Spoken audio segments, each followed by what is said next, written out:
Hello बच्चों, स्वागत हमारे यूट्यूब चैनल फिजिक्स विद के उत्तम में। और आज हम लोग 12th क्लास की फिजिक्स में नाभिक चैप्टर का लेक्चर नंबर 10वां पढ़ने जा रहे हैं। और आज हम लोग पढ़ेंगे आइंस्टीन का द्रव्यमान ऊर्जा संबंध क्या है, द्रव्यमान क्षति क्या होती है और बंधन ऊर्जा क्या होती है और बंधन ऊर्जा प्रति न्यूक्लियन से क्या अर्थ है। तो ये आज हम लोग पढ़ते हैं।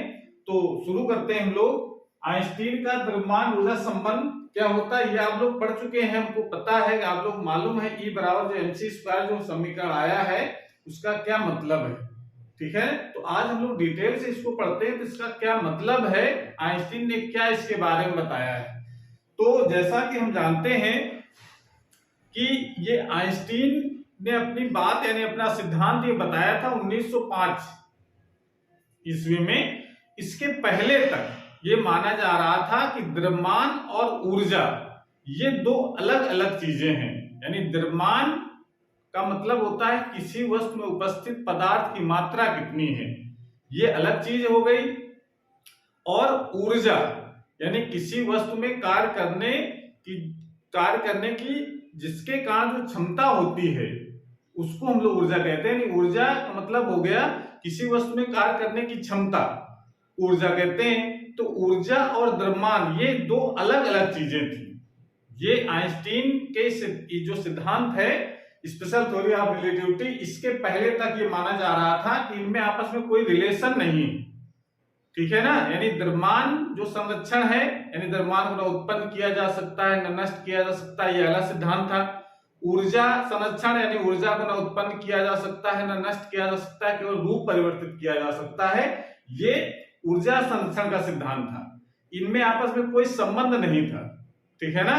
तो आइंस्टीन ने 1905 ईस्वी में अपने अपेक्षिकता के विशिष्ट सिद्धांत यानी स्पेशल थ्योरी ऑफ रिलेटिविटी में कहा कि द्रव्यमान और ऊर्जा ये अलग अलग नहीं है, दोनों क्या है, दोनों एक दूसरे के रूप हैं। तो सिंपली आप इसको लिख सकते हैं कि स्पेशल थ्योरी ऑफ रिलेटिविटी में बताया कि द्रव्यमान ऊर्जा का एक रूप है। यानी द्रव्यमान ऊर्जा अलग अलग चीजें नहीं है, द्रव्यमान ही ऊर्जा का एक रूप है। यानी ऊर्जा द्रव्यमान का रूप है, द्रव्यमान ऊर्जा का रूप है।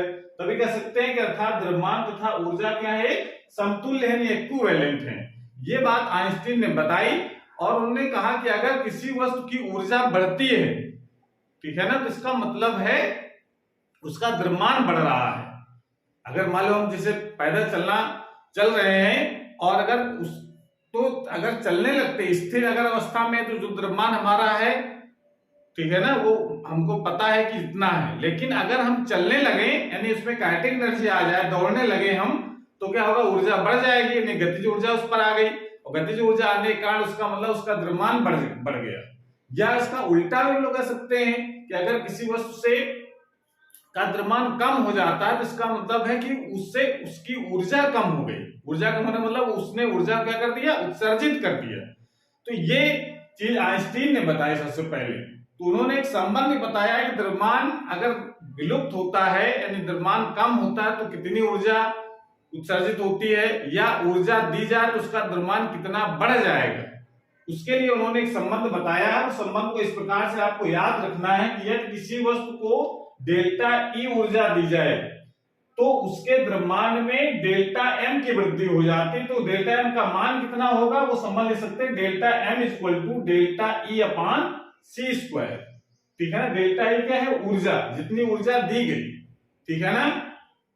और ये सी स्क्वायर, जो सी क्या है, ये निर्वात में प्रकाश का वेग है जिसका मान 3 × 10⁸ मीटर पर सेकेंड होता है। अगर हम ऊर्जा में सी स्क्वायर से डिवाइड कर दें तो उतना मास बढ़ जाएगा। ठीक है, तो उसको हम जरा पक्षांतर करके delta equal to delta M into C square लिख सकते हैं। बात समझ में आ रहा है। यानी ये संबंध बताता है, इसको जरा समझना है। Delta equal to delta M into C square बताता है कि अगर ऊर्जा बढ़ेगी तो द्रव्यमान बढ़ेगा, द्रव्यमान अगर घटेगा तो ऊर्जा घटेगी, दोनों से संबंध बताता है। अगर किसी वस्तु का द्रव्यमान कम हो गया है तो इसका मतलब उसकी ऊर्जा कम हो गई, यानी ऊर्जा उससे उत्सर्जित हो गई बाहर। समझ में आ रहा है। तो इसका मतलब ये संबंध जब आ गया तो जो इसके पहले माना जा रहा था कि द्रव्यमान और ऊर्जा दो अलग अलग चीजें हैं, वो उनका एकीकृत हो गया और ये सिद्धांत जो द्रव्यमान संरक्षण ऊर्जा संरक्षण का सिद्धांत था उसको मिलाकर के ये कहा जाने लगा कि इस सिद्धांत के बाद कि ब्रह्मांड में द्रव्यमान और ऊर्जा का योग संरक्षित है। द्रव्यमान और ऊर्जा अलग अलग नहीं है, उनका योग, अगर द्रव्यमान कम हुआ है तो इसका मतलब वो ऊर्जा में कन्वर्ट हो गया, ठीक है ना। ऊर्जा अगर कम हुई तो इसका मतलब है कि उसका द्रव्यमान कम हो गया है, ठीक है ना, उससे द्रव्यमान निकल आया है बाहर। तो ये संबंध बताता है, इस संबंध को हम लोग कहते हैं आइंस्टीन का द्रव्यमान ऊर्जा समीकरण कहा जाता है। बहुत इंपॉर्टेंट समीकरण है जो द्रव्यमान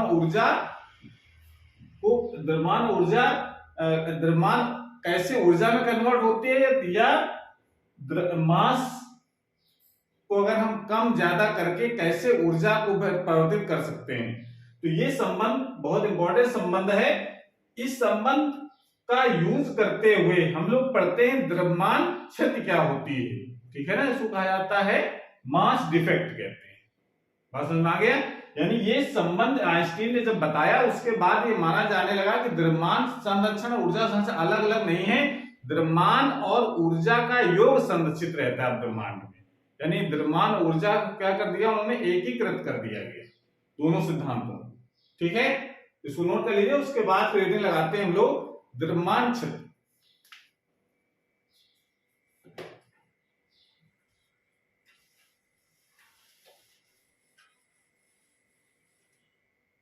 तो अगले रेटिंग लगाएंगे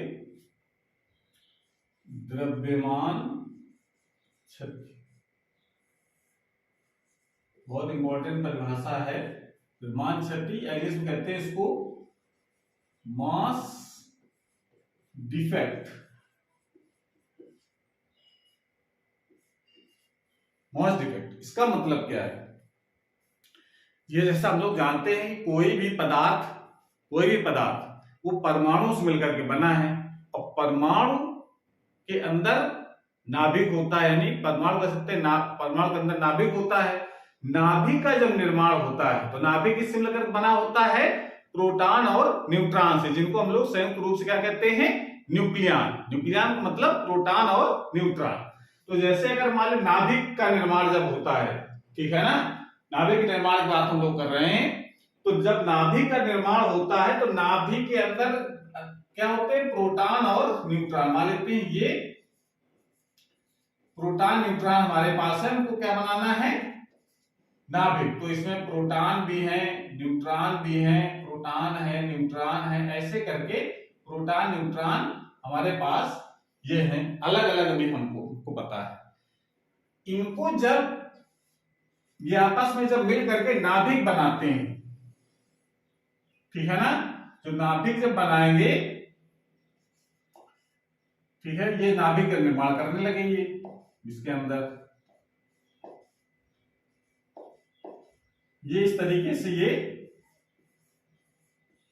तो इनको हम लोग क्या कह रहे हैं, प्रोटॉन न्यूट्रॉन क्या कहा जाता है संयुक्त रूप से, न्यूक्लियन, जो कि नाभिक न्यूक्लियस के अंदर होते हैं, न्यूक्लियन कहते हैं। अगर ये देखा गया है कि ये हमारे क्या है, न्यूक्लियन, इस बात को समझना है, न्यूक्लियन हो गए और ये हमारा है नाभिक। तो न्यूक्लियन का जो द्रव्यमान होगा अलग अलग, एक प्रोटॉन का द्रव्यमान, एक न्यूट्रॉन का द्रव्यमान, ये अगर कैलकुलेट करके और पूरे जितने प्रोटॉन न्यूट्रॉन है उसका मान निकाला जाए, समझ में आ रहा है। न्यूक्लियन का द्रव्यमान यानी प्रोटॉन न्यूट्रॉन का द्रव्यमान और नाभिक का द्रव्यमान जब बन गया है नाभिक, उसके बाद इसका द्रव्यमान निकाला जाए, नाभिक का द्रव्यमान। तो देखा गया ये कि जब अलग अलग थे न्यूक्लियन, जब अलग थे, नाभिक का निर्माण जब नहीं हुआ था, उसका कुल द्रव्यमान नाप कैलकुलेट कर लिया गया और नाभिक जब बन गया उसके बाद में नाभिक का द्रव्यमान निकाला गया। तो ये देखा गया कि जो न्यूक्लियनों का द्रव्यमान हमेशा ज्यादा होता है नाभिक के द्रव्यमान से, यानी कह सकते हैं नाभिक का द्रव्यमान कुछ कम हो जाता है। ये जो कम हो जाता है, इस जो अंतर आया है दोनों नाभिक का द्रव्यमान, न्यूक्लियन द्रव्यमान, जो अंतर आया है उस अंतर को हम लोग कहते हैं द्रव्यमान क्षति। यानी कह सकते हैं पहले अलग अलग थे प्रोटॉन न्यूट्रॉन, और उनको एक साथ जब बांध दिया गया, यानी नाभिक बना दिया गया, तो क्या हो गया, उसका द्रव्यमान कुछ कम हो गया। बात समझ में आ गई? तो ये जो कम हो गया, कितना कम हो गया है, वो कहलाता है द्रव्यमान क्षति। बात समझ में आ रही है? तो इसको हम परिभाषा के रूप में किस प्रकार से लिखेंगे? इसकी परिभाषा लिख सकते हैं इस प्रकार से द्रव्यमान क्षति की, नाभिक के निर्माण में, नाभिक के निर्माण में नाभिक का वास्तविक द्रव्यमान, नाभिक का वास्तविक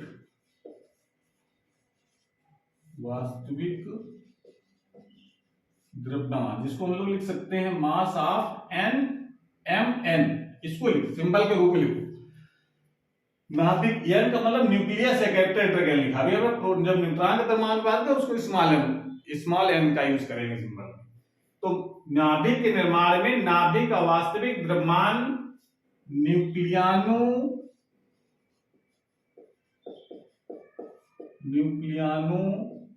के कुल द्रव्यमान, न्यूक्लियानो के कुल द्रव्यमान से सदैव कुछ कम होता है,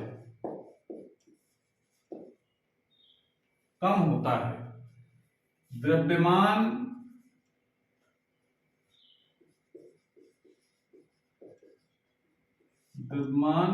के इस अंतर को द्रव्यमान क्षति कहते हैं। इस अंतर को क्या कहते हैं? द्रव्यमान क्षति। यदि ये सिंपल परिभाषा लिख सकते हैं, द्रव्यमान क्षति एग्जाम में पूछी जाती है कि मास डिफेक्ट है, द्रव्यमान क्षति क्या होती है, तो क्या लिखेंगे?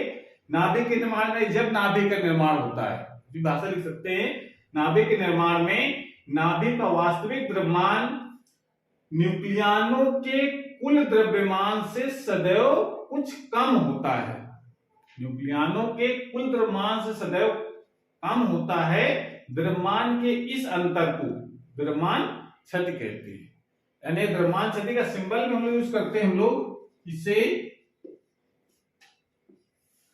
डेल्टा एम से प्रदर्शित किया जाता है।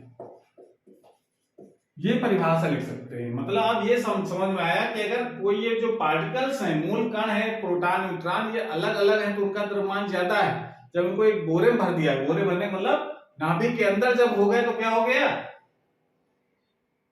उनका द्रव्यमान घट गया, यानी वो हल्के हो गए।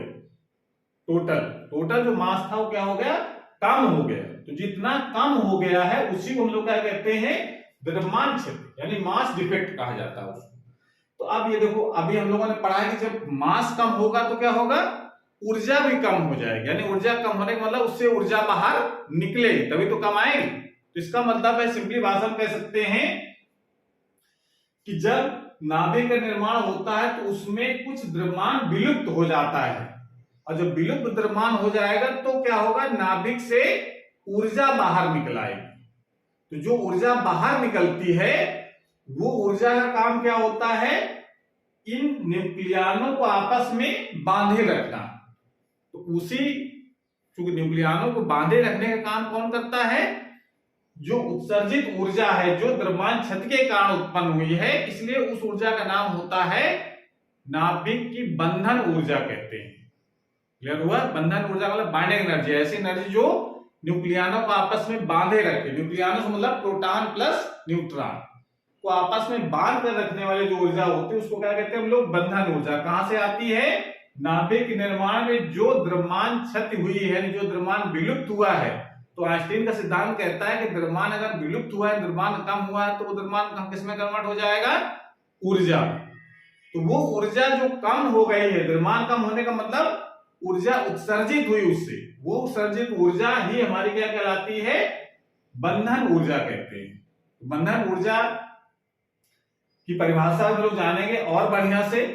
पहले हम लोग जरा द्रव्यमान शक्ति का एक फार्मूला बना लेते हैं, कैसे द्रव्यमान शक्ति निकाली जाए, ठीक है ना? तो जरा डेफिनेशन आप नोट कर लीजिए पहले, उसके बाद फिर हम लोग इसका फार्मूला बना लेते हैं।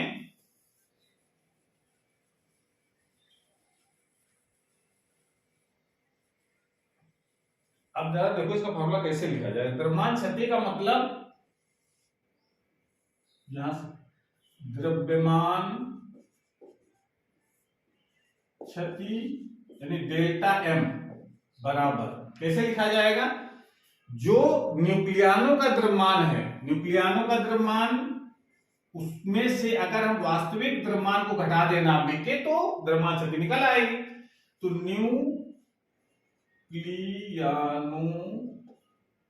का द्रव्यमान माइनस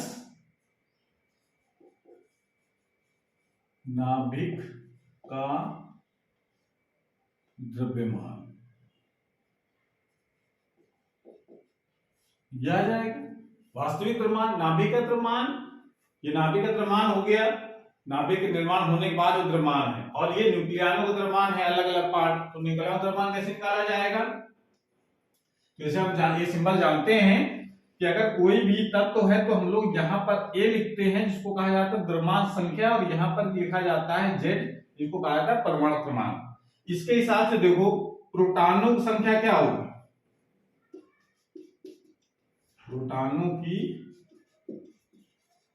प्रोटॉनों की संख्या किसके बराबर होती है? परमाणु क्रमांक के बराबर है, जेड के बराबर होगी। और न्यूट्रॉनों की संख्या क्या होगी? न्यूट्रॉनों की संख्या किसके बराबर होती है?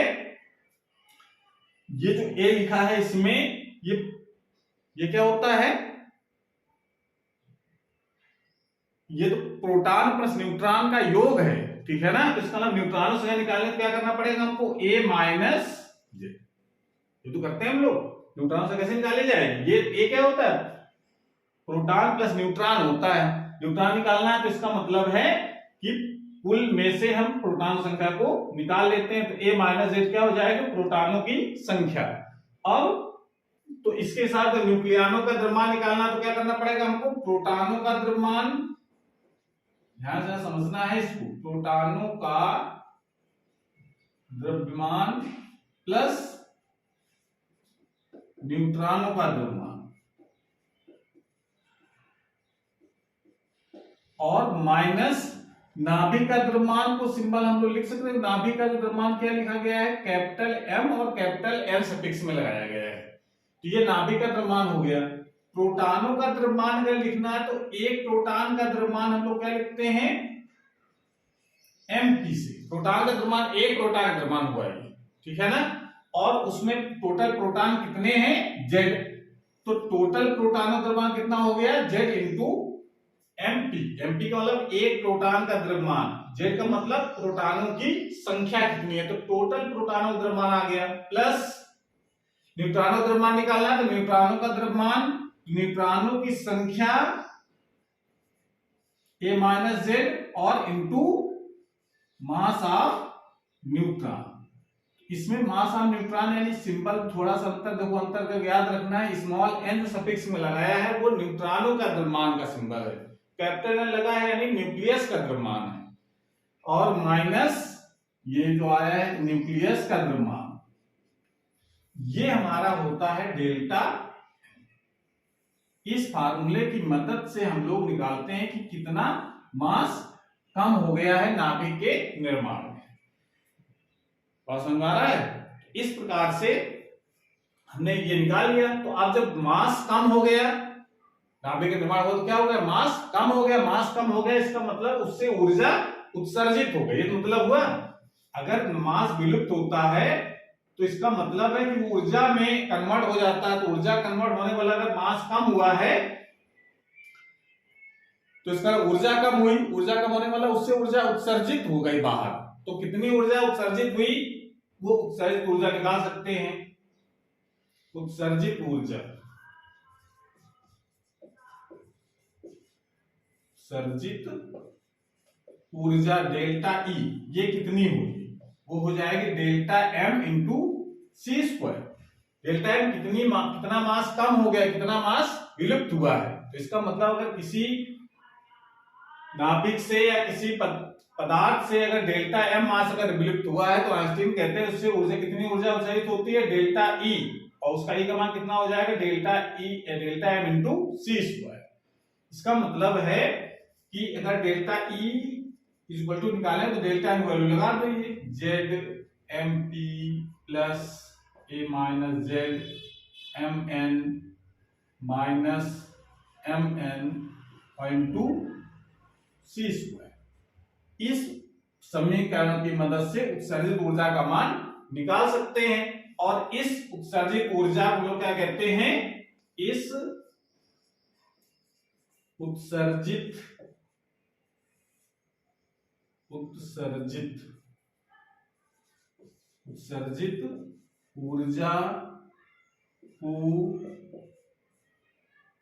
ऊर्जा को नाभिक की बंधन ऊर्जा कहते हैं। क्या कहते हैं, बंधन ऊर्जा।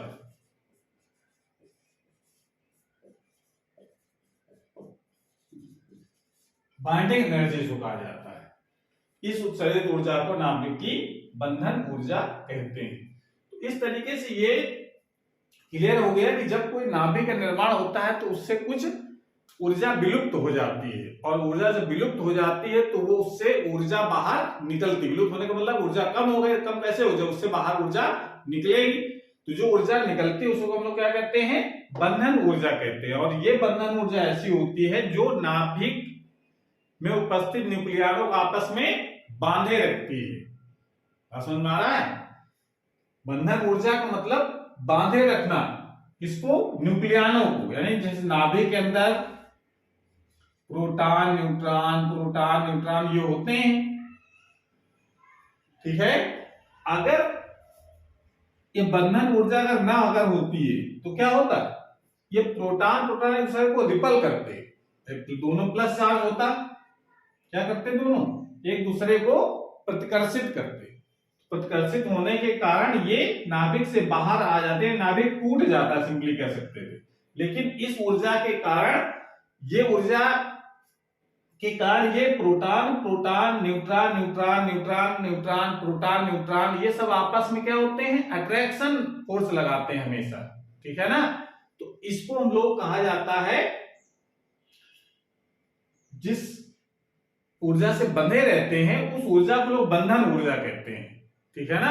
और जो बल लगता है इनके बीच में बांधने वाले, उसको कहा जाता है नाभिकीय बल कहते हैं। इसको हम लोग पढ़ चुके हैं, इसकी डिटेल नाभिक वाले शुरुआत के चैप्टरों में, कि नाभिकीय बल क्या होता है, इसके क्या गुण है, उसको हम लोग डिटेल में पढ़ा है। तो ये जो नाभिक को बांधे रखने वाले जो ऊर्जा है उसको लोग नाभिक की बंधन ऊर्जा कहते हैं। बंधन ऊर्जा पर भाषा हम लोग और डिटेल में पढ़ते हैं, इसको नोट कर लीजिए पहले, उसके बाद हम लोग जानते हैं कि नाभिक की बंधन ऊर्जा क्या होती है। एग्जाम में क्या डेफिनेशन आपको लिखनी है बंधन ऊर्जा की, नोट कर लो इसको।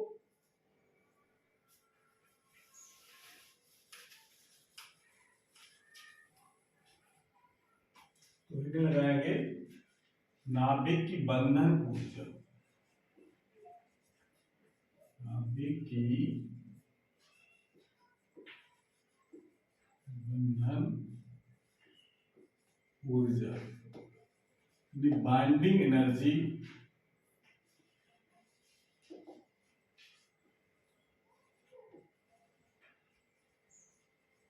बाइंडिंग एनर्जी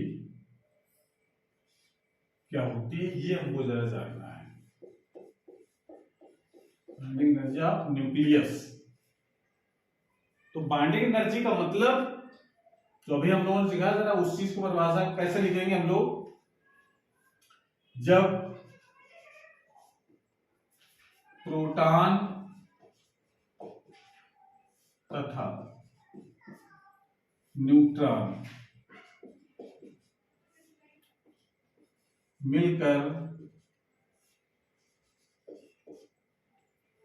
नाभिक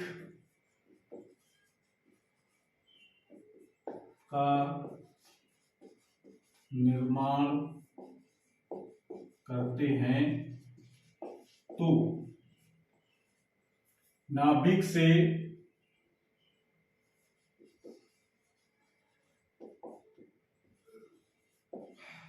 कुछ ऊर्जा उत्सर्जित होती है, कुछ ऊर्जा उत्सर्जित होती है जिसे नाभिक की बंधन ऊर्जा कहते हैं। ये तो परिभाषा है, हम लोग जाने कि जब न्यूक्लियन मिल करके जब नाभिक का निर्माण करते हैं तो क्या हो जाता है, उसमें मास का कुछ पार्ट विलुप्त हो जाता है और विलुप्त होने के कारण उससे ऊर्जा बाहर निकलती है। उस ऊर्जा को हम लोग कहते हैं बंधन ऊर्जा कहते हैं। तो इसकी परिभाषा एक तरह से लिख सकते हैं हम लोग, जब प्रोटॉन तथा न्यूट्रॉन मिलकर के नाभिक का निर्माण करते हैं तो नाभिक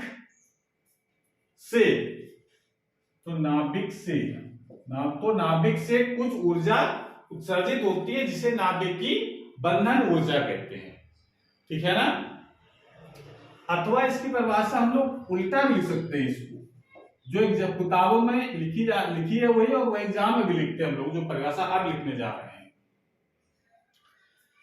ठीक है, यानी इसकी परिभाषा हम लोग इस तरीके उल्टा जरा सोचो। इसका मतलब है कि जो जब नाभिक का निर्माण होता है तो द्रव्यमान कुछ कम हो जाता है, यानी विलुप्त हो जाता है, जिसके कारण ऊर्जा उत्सर्जित होती है। उस ऊर्जा के कारण ही जो प्रोटॉन न्यूट्रॉन या सिंपली एक भाषा में कह सकते हैं हम लोग न्यूक्लियन आपस में बंधे रहते हैं। ठीक है ना, उस ऊर्जा को हम लोग बंधन ऊर्जा कहते हैं। लेकिन अगर उसका उल्टा अगर करें, उस बंधन को तोड़ने के लिए जितनी ऊर्जा से बंधे हैं ये, उसको तो बंधन ऊर्जा कह दिया। अब उसका उल्टा उस बंधन से मुक्त करने के लिए कितनी ऊर्जा चाहिए, वो भी बंधन ऊर्जा कहलाती है। तो किताबों में तो यही परिभाषा लिखी रहती है कि न्यूक्लियनों को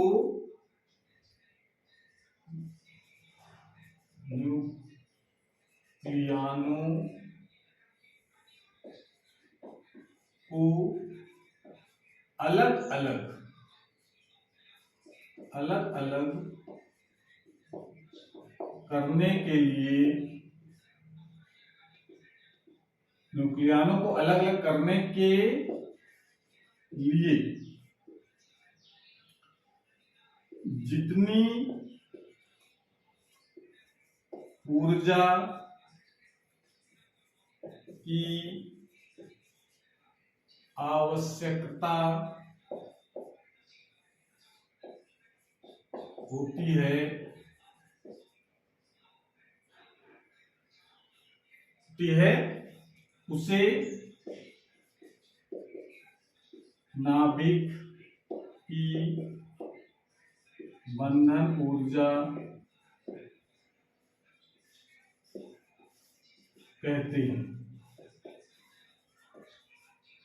नाभिक की बंधन ऊर्जा कहते हैं, यानी न्यूक्लियनों को अलग अलग करने के लिए जितनी ऊर्जा की आवश्यकता होती है उससे हम लोग नाभिक की बंधन ऊर्जा, दोनों का मतलब एक ही है। ठीक है ना। और बंधन ऊर्जा का निकालना है तो इसका मतलब जितना मास विलुप्त हुआ है उसको ऊर्जा में कितना कन्वर्ट हुआ विलुप्त होने के बाद, उसका एक संबंध लिख दो जो आइंस्टीन ने बताया है। तो बंधन ऊर्जा बराबर सूत्र आपको क्या ध्यान रखना है, बंधन ऊर्जा डेल्टा ई बराबर delta M into C square. बस एम की वैल्यू जितनी है, यानी कितना मास कम हुआ है, उसका फार्मूला हम लिख सकते हैं Z M P plus A minus Z into M N minus M N into C square. ये फार्मूला अगर हम लगा देते हैं तो ये निकल आएगा कितनी ऊर्जा मुक्त हो रही है, या न्यूक्लियनों को मुक्त होने कितनी ऊर्जा चाहिए। इस तरीके से हम लोग बंधन ऊर्जा निकाल सकते हैं। बंधन ऊर्जा जिस पदार्थ की जितनी ज्यादा होती है, जिस नाभिक की बंधन ऊर्जा जितनी ज्यादा होती है, पदार्थ नहीं कहेंगे, नाभिक हम लोग कहेंगे, नाभिक की बंधन ऊर्जा की बात हम लोग कर रहे हैं। तो जिस नाभिक की बंधन ऊर्जा जितनी अधिक होती है उतने ही वो टाइटली बंधा रहते हैं न्यूक्लियन आपस में, यानी वो स्थायी नाभिक होते हैं। और जिनकी बंधन ऊर्जा कम होती है उनका स्थायित्व तो कम होता है। तो इसका मतलब सिंपली भाषा में कह सकते हैं, बंधन ऊर्जा ये बताती है कि परमाणु कितना स्थायी है। जिसकी बंधन ऊर्जा ज्यादा होगी परमाणु उतना ही ज्यादा, उसका परमाणु का कह सकते हैं नाभिक उतना ही स्थायी होगा। ठीक है ना। वही जब अस्थायी नाभिक होता है तो क्या होता है, उससे अल्फा बीटा गामा किरणें उत्सर्जित होती हैं और वो स्थायित्व को धीरे धीरे प्राप्त करता रहता है। तो रेडियो एक्टिवता वाले टॉपिक हम लोग पढ़ चुके हैं इसके बारे में डिटेल में। तो बंधन ऊर्जा जिसकी ज्यादा होगी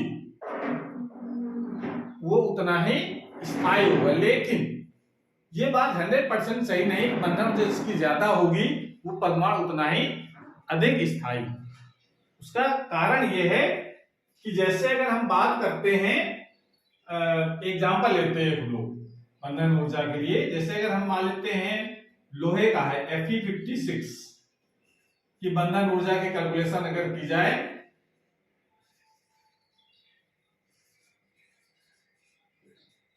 बंधन ऊर्जा इसके कैलकुलेशन की गई, इसके नाभिक बंधन निकाले गए तो लगभग निकल करके आती 492 मिलियन इलेक्ट्रॉन वोल्ट। ठीक है। और यूरेनियम 238 की बंधन ऊर्जा निकाली गई तो इसकी निकल करके आती लगभग 1800 मिलियन इलेक्ट्रॉन वोल्ट। और इससे ये कहा जाए देख करके, बंधन देखकर बताओ कि कौन ज्यादा स्थायी होगा।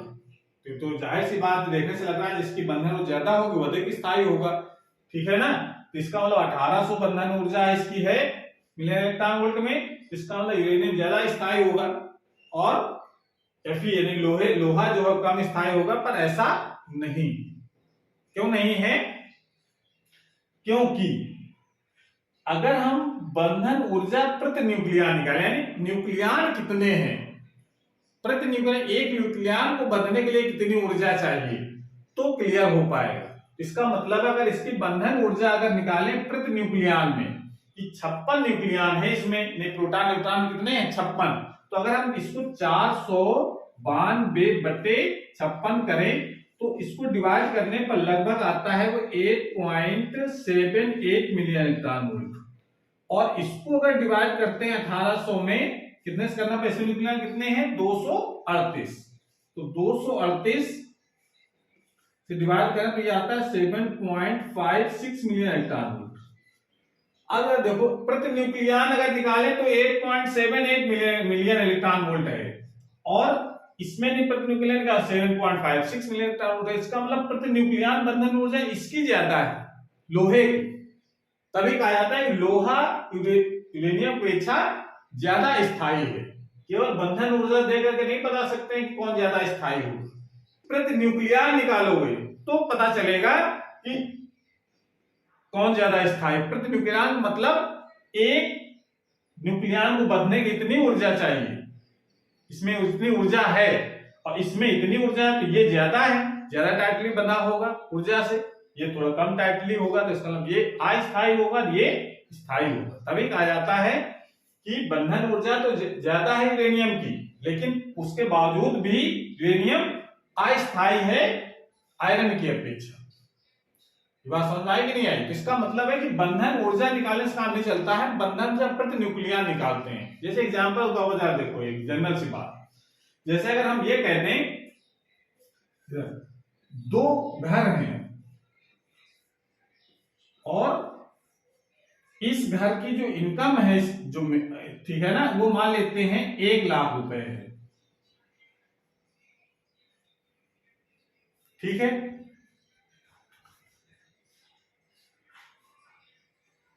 और इसमें हम मान लेते हैं इसमें है 20 लाख। इसमें 1 लाख है, उसकी 20 लाख है। अब वैसे तो कहा, अगर जनरली कहा जाए, सो देकर कहा जाए, बताओ कौन सा ज्यादा धनी है, कौन सा अमीर ज्यादा है, तो आप तो यही बता दोगे 20 लाख वाला ज्यादा, ये यहाँ अमीर लोग रहते हैं, गरीब लोग रहते हैं। लेकिन ये नहीं चीज नहीं बताई गई कि इसके मेंबर कितने हैं इसमें। यानी अगर हम कहते हैं कि इसमें केवल 10 मेंबर हैं, 10 लोग रहते हैं इस घर में, तो एक हिस्से में कितना आ रहा है, इसमें एक हिस्से में आ रहा है 10,000, यानी 10,000 एक हिस्से में आता है। और इसमें कहते हैं कि इसमें हमारे पास हैं 20 लोग, इसमें जब 20 लोग अगर होंगे तो देखिए इससे कितना आएगा, 20 नहीं, वैसे मानो 200 लोग हैं, 200 लोग अगर हैं तो कितना आएगा, तो 200 में जो डिवाइड करोगे तो 2 जीरो कैंसिल हो जाएंगे, तब आता है उसमें 1000। समझ में आ रहा है कि नहीं?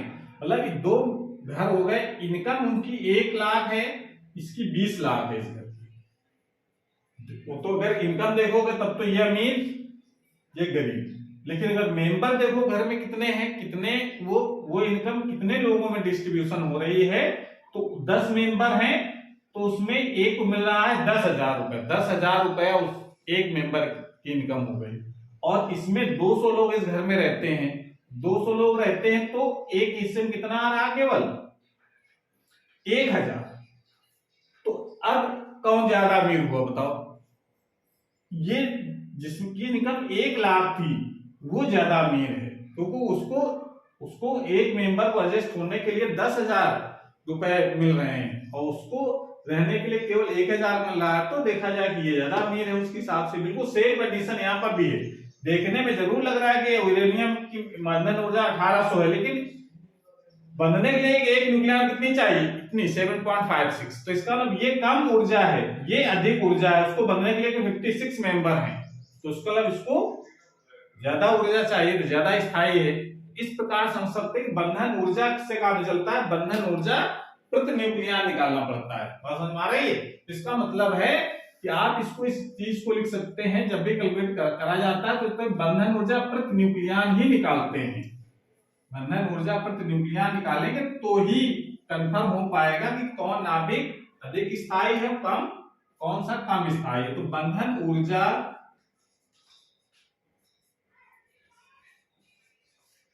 प्रति न्यूक्लियॉन,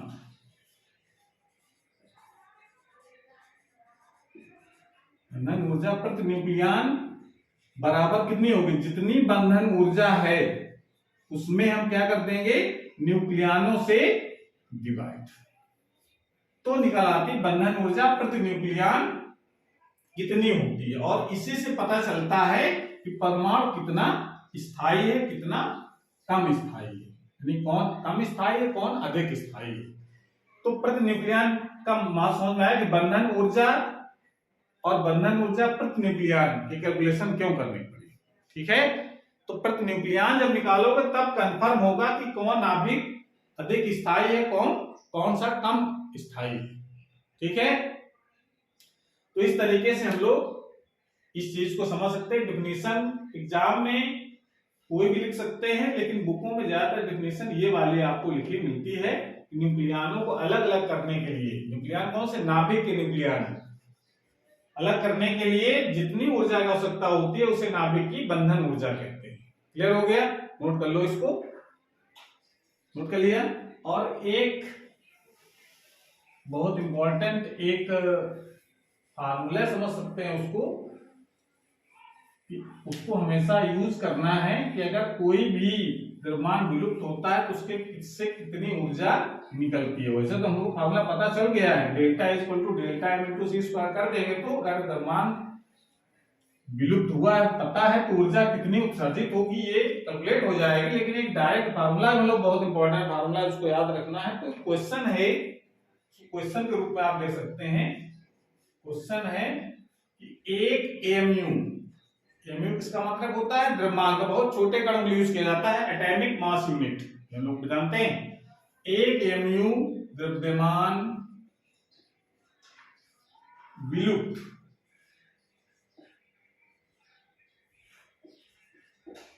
होने पर उत्पन्न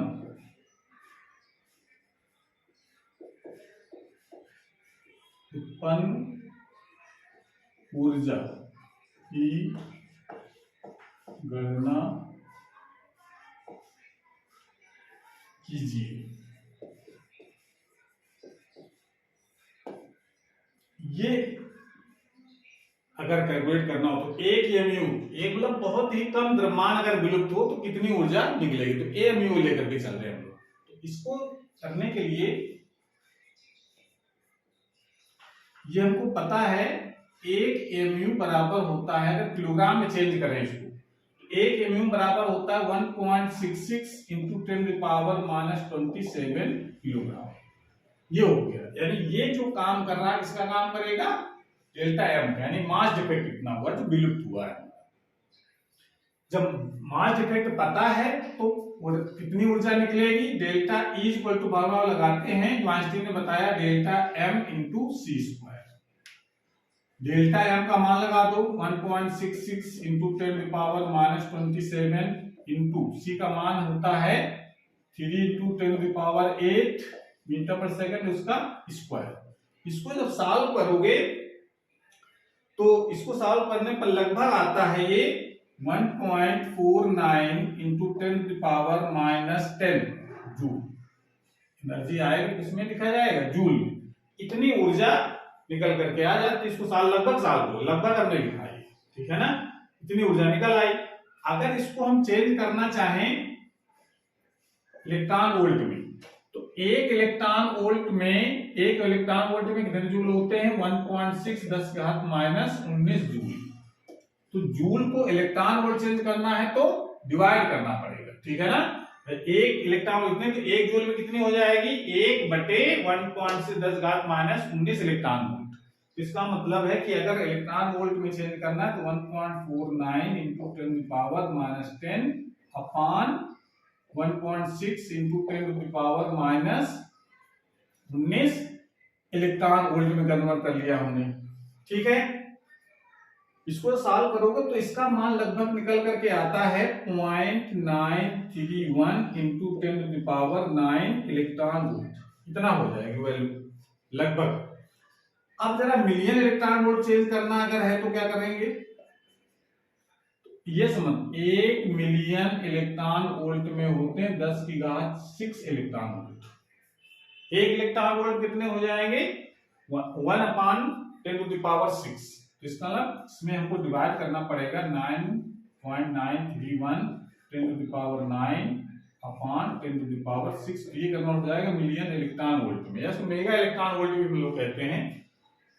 इसको सॉल्व करो तो इसका मान कितना हो जाएगा, लगभग इसको सॉल्व करने से आ जाएगा 0.931 इंटू 10⁻3, या इसको और सॉल्व करो तो ये हो जाता है 931 3 यानी 1000 मल्टीप्लाई कर दो, 931 मिलियन इलेक्ट्रॉन वोल्ट, इतनी ऊर्जा निकल आई।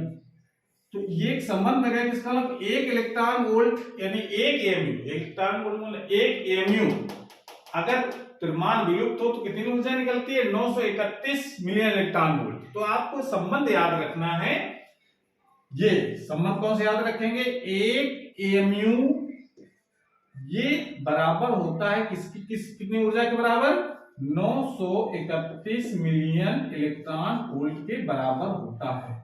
ये संबंध आपको बिल्कुल बढ़िया से याद रखना है।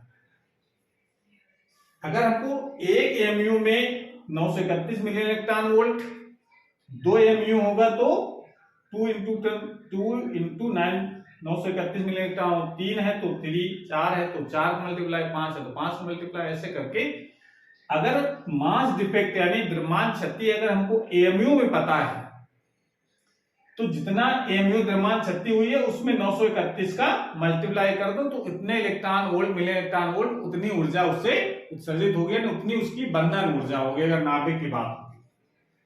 हाँ समझ आ रहा है। तो इस तरीके से ये संबंध आपको ध्यान रखना है, एक एमयू वो 931 मिलियन इलेक्ट्रॉन वोल्ट के समतुल्य होता है। यानी किसी पदार्थ से अगर या किसी नाभिक से किसी पदार्थ से एक एमयू द्रव्यमान अगर लुप्त हो जाए, निकाल लिया जाए तो उससे 931 मिलियन इलेक्ट्रॉन वोल्ट ऊर्जा बाहर उत्सर्जित होती है। हाँ, समझ में आ गया। तो इस तरीके से ये पॉइंट आपको ध्यान रखना है इसमें। तो एग्जाम में कभी एक नंबर में आ जाता है कि एक एमयू द्रव्यमान विलुप्त होने पर कितनी ऊर्जा उत्सर्जित होती है, तो आप सीधे 931 मिलियन इलेक्ट्रॉन वोल्ट, या किसी किसी की बुक में लग चुके अप्रोक्सीमेट वैल्यू लिखी गई है, ये किसी किसी 931.5 मिलियन इलेक्ट्रॉन वोल्ट लिखा गया, तो उससे परेशान होने की जरूरत नहीं है, लगभग वैल्यू है इतनी।